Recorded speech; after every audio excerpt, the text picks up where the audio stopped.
Hello everyone and welcome back. Alright, now this is an interesting battle because the other guy here has a cavalry corps, which we haven't really seen in any of the battles that I've commented on. So if you like cavalry, you'll probably find this one interesting. And he does a pretty good job in this battle, I have to say. So it was a close one. I could have easily lost it. So let's take a look at the armies. Alright, you'll see my standard setup on the infantry, 6 katanas and 2 yari. But notice this yari, he's one of my veterans, and he only has 73 men in the unit at this point, so my spears are undermanned. That's a problem against this cavalry army. So let's take a look at the other stuff. My missiles are a bow samurai and a bow ashigaru with 2 matchlock ashigarus and then 2 yari cavalry. Now this guy's hidden a lot of his force, so I won't comment on it quite yet. I'll wait till it kind of reveals itself. I'll triple the speed. But what you'll notice right here is his infantry, the 6 katana samurai. So with that, I don't really have an infantry advantage in this battle, because the Yari samurai are going to be too busy tying down his cavalry. So the katanas are going to be evenly matched here. So I don't have the infantry advantage like I usually do. So it's going to come down to my support, which, as you can see, the support is mainly in these ranged units, not in the cavalry.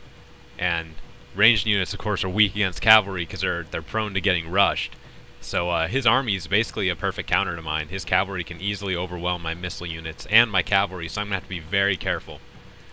So anyway, let's take a look at his army. Just talked about his katanas. He has 1 bow ashigaru for his missile units, so easily range superiority for me.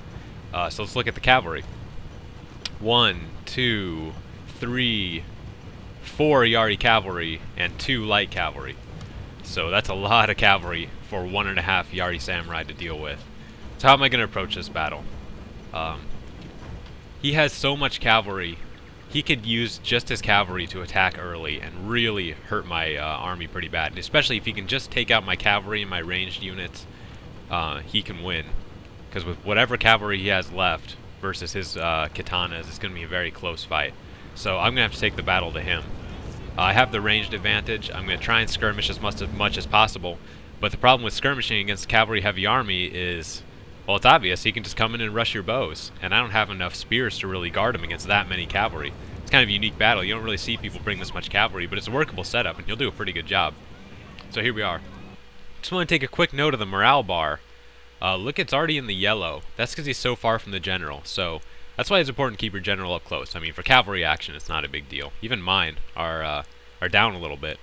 So just wanted to point that out, because the general distance is pretty important. But anyway, here we go. I'm going to try and lure his cavalry into getting cut down. He's going to send a light and a yari cavalry, so I have the advantage here. I'm going to kind of look like I'm going back, but I'm going to turn around here. I want to lure him in, hoping my ranged units can get a shot, or at least I can cut him down. Because if I can make these 3 cavalry units pretty much irrelevant, I can pretty much win this battle. I'll have the 2 spear units to be able to guard against any cavalry that's left, and my missile units will be free to skirmish. So here we go. I'm just going to run in here and beat up on his cavalry as best as possible. I see he has other ones coming in from here. Obviously, I'm not going to win, so I just pull him back, try and get him into the ranged units range here. So here they go. They take the bait and they follow. I'm going to get off a volley with this bow samurai, but he's going to pull back wisely. Though on second thought, if he would have pushed it, he probably could have swept my ranged units right here. Or at least done so much damage to them, skirmishing wouldn't have been that much, that good of an option. But he doesn't, he pulls back, still not a bad move. He still has plenty of cavalry left, even though I took 2 of his units down. All 3 of them actually are down to about half strength, so I did some decent damage on that charge. So here we go, I'm going to move up. Missile units are going to be in the front because I'm going to try and skirmish. With only 1 bow to respond to my skirmishers, I'll have a huge skirmishing advantage. So what I have to do on this attack is ward off that cavalry and be really careful with the spears. So if you're asking me how to attack an army that is cavalry heavy, I guess the only easy answer is very carefully. Because the cavalry are so fast, he can catch you off guard if you have a sloppy attack, and he can really ruin you. So I'm going to have to be very careful. So he's going to have these cavalry over here threatening. The infantries are pretty even, so he doesn't need to worry too much about losing the infantry fight, at least not quickly. So he's just going to be over here threatening. And my cavalry is hurt pretty bad too. They're down to about a half to 2/3 strength. So flanking's not an option. My missile units are going to have to be the difference in this battle, so I'm going to have to really protect them. So he's going to move his bows out. Good move. I think he starts shooting. Yeah, he starts shooting at my spears. Good idea. Those are the only thing I'm going to have that are going to guard against that cavalry. So good move for him. Here come my missile units to skirmish. Speed it up slightly. Here we go. They started shooting. I'm just going to start tearing into his bow Ashigaru. On hindsight, I probably should have started shooting at his infantry at this point, or even moved him up far enough to hit the general. That might have been good too. But anyway. His cavalry is still sitting on the flanks. They're going to start moving around. They're going to take a really long path to flank, which ends up being his downfall. He shouldn't have flanked for such a long distance. That's a bad idea. So he's going to recognize the missile advantage and come out and get me. Good move. He doesn't let me set up a skirmish, and he's got this cavalry over here. I was too busy guarding against the big cavalry side, and so I left this one undefended. So he's going to run right into my bows. A katana's going to come up to cover, but this bow Ashigaru is going to get hit pretty hard by that cavalry charge.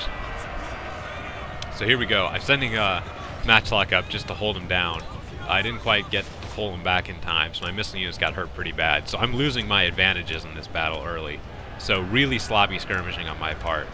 But they did some okay damage to the katanas. And that's when the katanas are going to move in. And the cavalry is going to go around just to threaten. Let's see, where's my general? Here he is. My general's over here. I'm going to use a little bit of unorthodox general movement in this battle, just so we can be a threat to the enemy. So my missile units are going to break. Bad thing for me, but they'll come back. So here comes this cavalry. A little late, maybe, but I've got my spears ready to go. Now, of course, he's going to send everybody my general. And I want to analyze this cavalry charge, because with a cavalry-centric army, this isn't what you want to do. I know killing the general is important. Watch what he's going to do. He's going to send all of his cavalry here at my general, which means I can just set my spears near the general, and right before he gets there, I can just pull the general out and let the spears just destroy them. So what he probably should have done is spread them out over a distance and hit as many points in my line as he could, while sending 1 or 2 units to the general. So really bad move. They're just going to get cut down by the spears. I mean, I can never overestimate how good spears are against cavalry. This Yari Samurai unit is going to lose about 2 men in this entire fight against the cavalry. That's right, 2 men. And they're just going to get obliterated. My veteran Yaris are, of course, going to do a lot of damage too. And so they just get slaughtered. So he wasted his cavalry advantage. I did good with my spears. You have to be very careful against the cavalry armies. You have to be very aware of where your spears are and what they're doing, and follow the cavalry. It's the best advice. I usually say be proactive. With your spears, you want to be reactive. Follow the cavalry. So he's going to do a good job and move his general up here, close to the front line. Good move. Give them that morale, because you just need to hold long enough for the cavalry to make a good move and get a good charge in. So on this side, I'm going to kind of surround his troops and cut him down easier. So this side's going to collapse over here. With a little bit of maneuvering, I was able to get the infantry advantage here on this side. They're just going to hold him down here, and I'm just going to overwhelm and collapse in. Now at this point, my missile units, thankfully, weren't shattered. They were just broken, so they rallied and came back. And this is what put the final nail in the coffin of this battle. So look at this. Cavalry just got wasted here. Obliterated. Shattered. They're all gone. His only advantage is gone. So he's going to send his general to hit my Yari. I'm just having my Yari cavalry hit his bows. They do a really good job of just standing and fighting. Now look at the general here. Normally I have him right up here, right on the infantry line, like where he was, around here. But he's going to be right here. But he's not going to attack. I don't want him to die, because if he dies, I could let this battle slip away. He's just going to be here threatening. If you make the enemy think that at any second you could just rush in and break him, he'll make mistakes.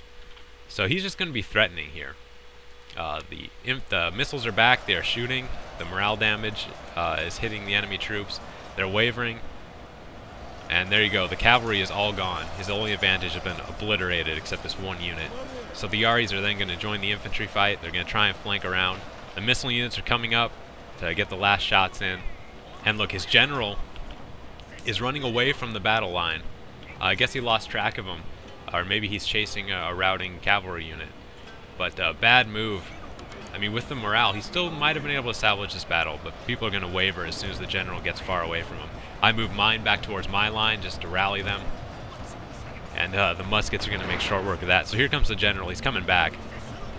I probably should have my general go around and hit his, but maybe taking a risk wasn't such a good idea at this point. So here we go. Now it's a matter of just cutting down the enemy. I'll zoom in, make it a little more interesting to watch. But he has no tactical units left. All he has is an infantry line, so he's just going to have to stand and fight and hope that he can kill my men, but it's not going to happen. I got muskets and bows ripping into him. I probably should have had the bows hitting his general when they came back, but I figured this battle was pretty well won by the time my missile units came back. And there's a fire attack right into his general. Just trying to get him to break here. And there they go. Katana Samurai are shattered, but look how long they lasted. Your general really is a big morale boost to your side, because look at this Katana Samurai. They only have 12 men left, and they just now shattered. So be sure to keep your general safe and close to the battle lines, and they'll fight. I mean, Katana Samurai will last a long time, and they'll only rout when they're down to like 12 men before they shattered. So keep your general up close there. His bows are starting to shoot again, but at this point the battle is pretty much over. I mean, he has no numbers. It'd take a miracle like my general dying to lose at this point. So we'll just kind of watch his general making a heroic last stand. Overall, he did pretty good in this fight. He recognized my missile advantage, came up and stopped him from skirmishing early. His only problem was his sloppy cavalry attack. He allowed my 2 units of cavalry to really hit his cavalry hard early in the game, and then when he finally charged with them, not only were they a little late, I think, but actually the timing wasn't too bad. It wasn't like the guy in the previous video. He just waited forever for his cavalry to charge. So they're pretty well timed actually, but they all went for the general, which normally isn't a bad move, but my spears were right there by the general waiting for him. And so, I mean, that was able to make short work of the cavalry, and no micromanagement either. Should have pulled back and tried another charge, but he should have spread his forces out from the beginning and tried to hit as many points in my line as possible, because a cavalry charge from the back will do just as much morale damage as killing a general. So there's the end of the battle. Thanks for watching.